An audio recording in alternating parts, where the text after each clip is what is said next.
Mi nombre es Fidel Martínez Gutiérrez, de la Universidad Digital del Estado de México. La licenciatura es en Administración de Ventas, la materia Dirección, matrícula LAV UDX 03212-0163, asesor Vicente Juan Vázquez Rosales, unidad de aprendizaje, actividad integradora.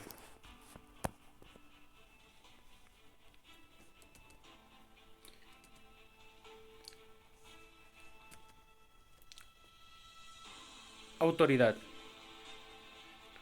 El concepto de autoridad significa ejercer sobre otro, para la cual se debe estar legitimado, o sea, hallarse social y jurídicamente aceptado.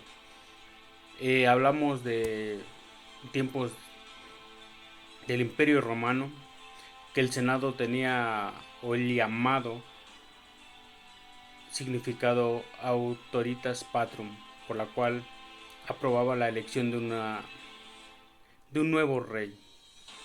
Ese es el concepto. Pero hay una confusión. En ocasiones se puede llegar a confundir con poder. Entonces, autoridad y poder son dos conceptos muy diferentes. La autoridad tiene dos elementos.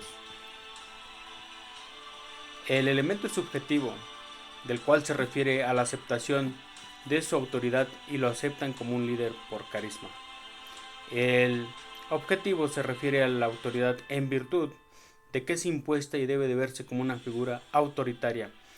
Una vez que la responsabilidad es delegada a los empleados, estos deben asumir la obligación correspondiente para hacer las cosas. La autoridad tiene otros aspectos también.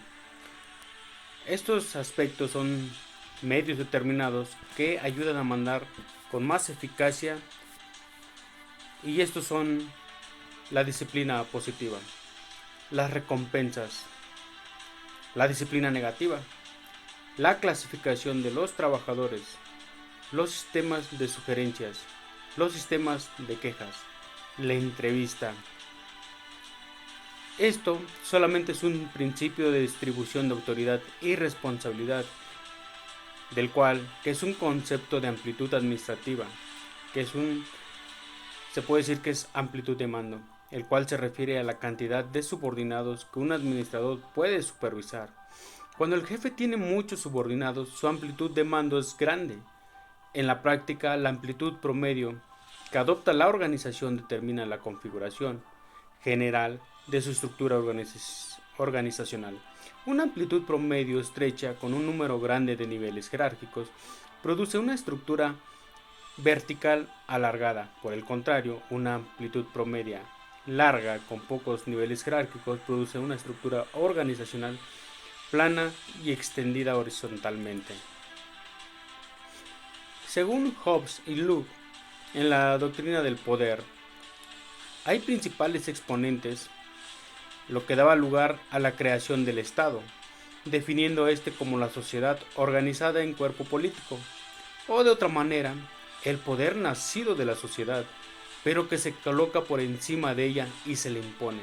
Por ello, desde que en Italia en el siglo XVI, el autor Nicolás Maquiavelo puso en circulación el concepto de Estado, lo identificó como una dominación, es decir, una autoridad del que detenta del poder político sobre determinado agrupamiento de hombres. El concepto de Maquiavelo dice que es la autoridad, y esta autoridad es el derecho de ordenar a otras personas que hagan algo basándose en la razón y persuasión dentro de una organización de la limitación. Esta limitación está dada por los estatutos, los reglamentos internos y manuales. La autoridad puede ser delegada a un subordinado, no así la responsabilidad asumida. Se entiende por responsabilidad a la capacidad de todo sujeto de derecho a conocer y aceptar las consecuencias de un acto suyo, inteligente y libre. Entonces se puede decir que la autoridad se compone de dos elementos: poder y legitimación. O sea, un apoyo popular como también lo aceptó Maquiavelo en la Edad Moderna. De ahí, la autoridad pasó a significar la potestad o la facultad de hecho o de derecho, por la cual una persona impone su voluntad sobre otra, dada por cargo, como por ejemplo sucede con un patrón respecto de su empleado o con un funcionario sobre sus subalternos. Entonces, Maquiavelo utiliza las palabras mando y obediencia. Toda relación jerárquica basada en los principios de mando y obediencia, necesarios, dice él, que son necesarios para la sociedad. Esto es para que funcione y necesita de la existencia de autoridades. La autoridad debe de ejercerse dentro de ciertos límites razonables. Cuando se extralimita y quien la ejerce da órdenes arbitrarias o comete actos de este índole, se cae en el autoritarismo. ¿Qué es la autoridad? Es la facultad de que está investida una persona dentro de una organización para dar órdenes y exigir que sean cumplidas por sus subordinados para la realización de aquellas acciones de quien se le dicta, considera apropiadas para el logro de los objetivos del grupo. Esto lo vemos en muchas empresas, que todos quieren un valor agregado, quieren margen de utilidad, quieren rentabilidad. Entonces ellos necesitan a un director, el concepto de director, para que marque las estrategias, la planeación e imponga los objetivos que dice Maquiavelo del grupo. ¿Por qué? Porque si nos basamos ahora en el autoritarismo, esto significa que designa una manifestación degenerada de la autoridad, que se apoya de manera permanente sobre la utilización reiterativa de medios coercitivos. Es un abuso de autoridad tanto individual como estructural y tiende a obstaculizar las normas y valores de la empresa.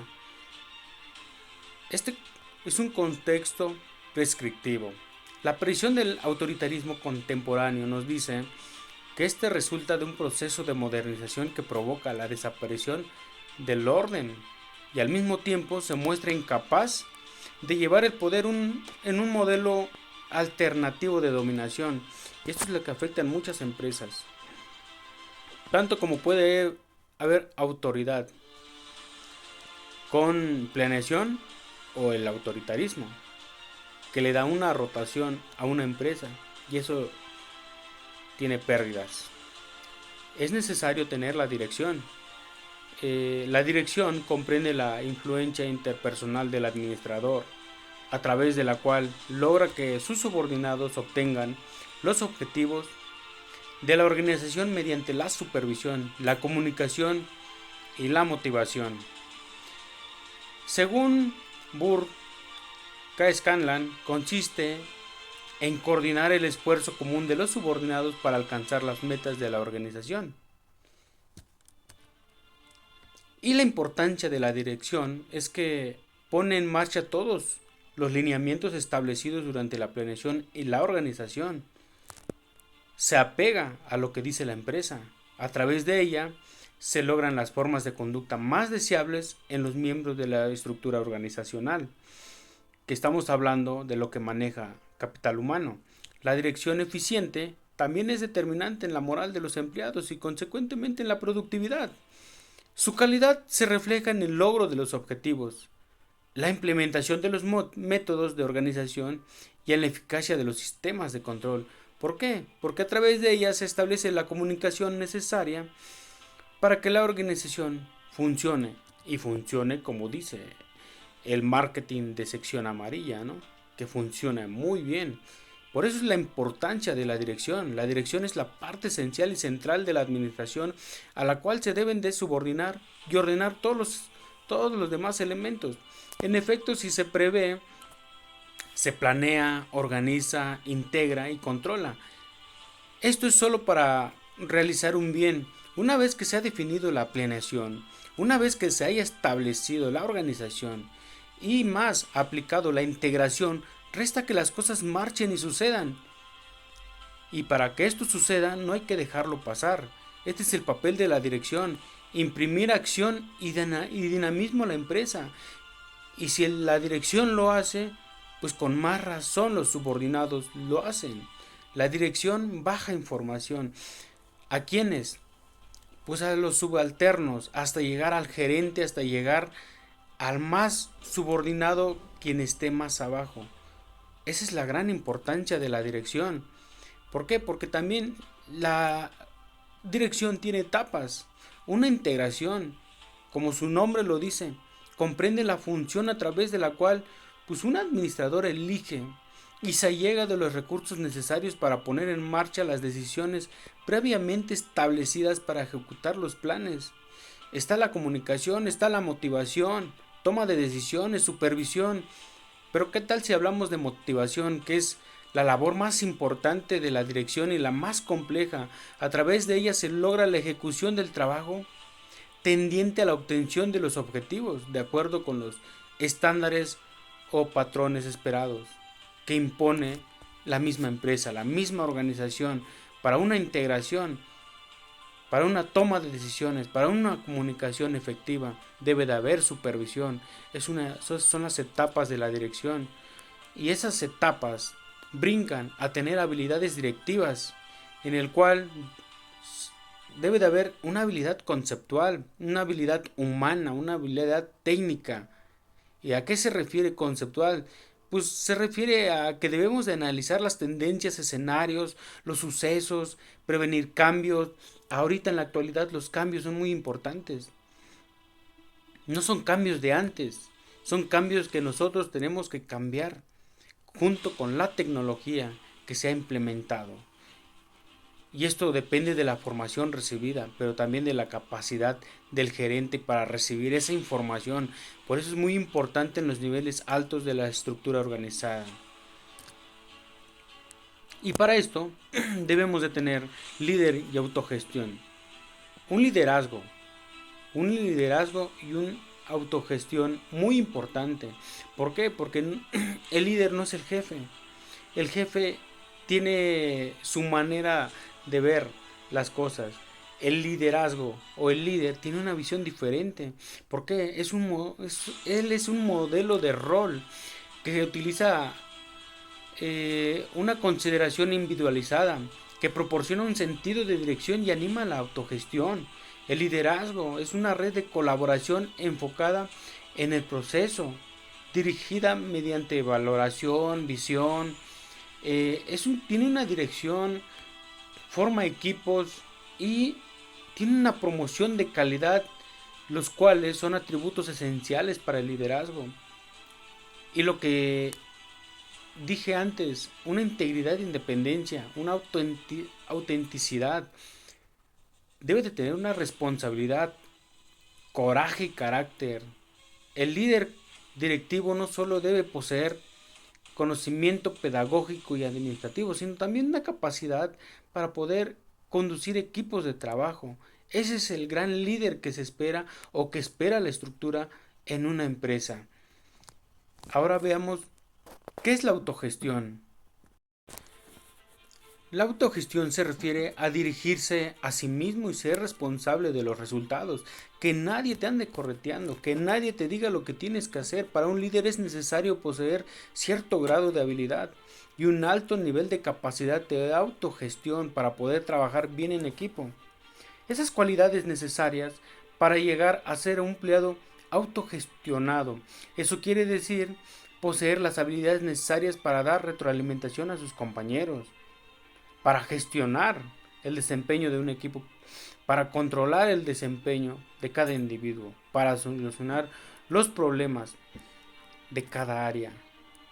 Por eso es importante en la integración de personas, que es donde vemos cómo se debe de integrar la persona, ¿no? ¿De qué hablamos integración de personas, ¿no? Hablamos de cómo debe ser el perfil que pide la empresa, porque no es cualquier perfil, es un perfil de dirección. Es claro entender que quien carezca de los requisitos mínimos, intelectuales, morales o sociales para desempeñar un puesto o función, por muy sencillo que parezca, lo realizará mal. Por eso se pide un perfil. Y ese perfil es que traiga una experiencia. La empresa o la organización necesita el hombre adecuado para el puesto adecuado. ¿Qué quiere decir? Que se debe de cuidar de no buscar hombres con cualidades excesivamente superiores a las que un puesto demanda, pues también en este supuesto se violaría el principio, ya que quien lo ocupara pues carecería de intereses para desempeñar dichos puestos. Es por eso que si se integra una persona para el perfil o el puesto de gerente, debe de tener experiencia y conocimientos de gerencia. Y el de director, lo mismo, experiencia y conocimientos y que sea preparado para llevar las funciones que corresponden a esa vacante. No puedes integrar a una persona que no va con el perfil. Y a lo que decíamos, en esta integración, exactamente para que una persona se integre a la empresa, pues como lo dije, debe ser la persona adecuada para el puesto adecuado. Estos deben de poseer las características que la empresa establezca como norma para desempeñar un puesto, ya que es importante que los recursos humanos pues se adapten a las características de la organización y no esté a los recursos humanos.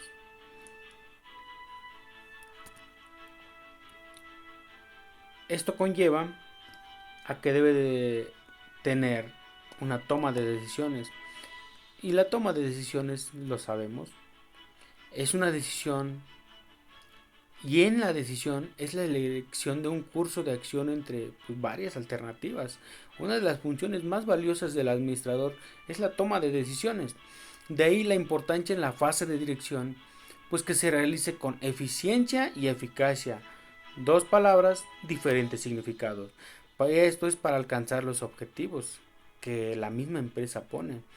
Este estudio de la toma de decisiones implica a diversas disciplinas, entre algunas de ellas está la administración, que debe de tener una buena administración, saber manejar a su gente, la plantilla que le pongan, la gente que venga se debe de apegar al mando, no el mando a la plantilla, no el mando a la gente. Nosotros cuando nos integramos a una empresa, nos apegamos a las normas y políticas de la empresa, no la empresa a nosotros. Es por eso que debe de haber una buena administración de parte del director. ¿Por qué? Porque también el director va a manejar un área, y esa área se llama estadísticas, porque son parte de las finanzas, son recursos financieros lo que tiene que manejar. Entonces todos se deben de apegar a eso. Y el director tendrá que tomar unas decisiones fuertes para que la empresa pues tenga margen, tenga utilidad y le dé ganancias. Y también podemos hablar y podemos decir que también maneja la psicología. Y no es que sea psicólogo, sin embargo, dentro de la empresa hay muchas emociones. Y entonces uno tiene que manejar las emociones de todos, de sus trabajadores, de todas las áreas, pues el director se tiene que involucrar en la psicología. ¿Por qué? Porque está capital humano, está recursos humanos. Ellos son los que manejan parte de las emociones de cómo viene un empleado, de cómo viene un colaborador a trabajar, de cómo tiene que ser el perfil, tiene que hacerle un examen en la integración. Y la sociología, cómo deben de ser los contratos de la gente, los servicios. Todo conlleva a la toma de decisiones. Todo esto es una comunicación en el cual el director tiene que ver y es responsable de todo esto. Es la gran responsabilidad del administrador en esto, en la toma de decisiones, porque de él depende también el dueño de la empresa. Y esto es como terminamos en una toma de decisiones que el director debe de definir el problema, debe de analizar el problema dentro de la empresa, debe de evaluar alternativas en las ventas, el de elegir alternativas, aplicar la decisión. Esta toma de decisión es una gran responsabilidad que debe de llevar el director. Y por ser el director, es el brazo derecho del dueño. Sabemos que al definir el problema, al identificar los criterios de decisión, distribuir ponderaciones, todo esto es el modelo de racionalidad, misma limitada que afirma que las personas usamos a la hora de encontrar soluciones. Eso se definen como las reglas generales y sencillas que usamos para resolver problemas. Esto es lo que realmente debe de llevar un director. Muchas gracias, mi nombre es Fidel Martínez Gutiérrez y esa es la materia de dirección.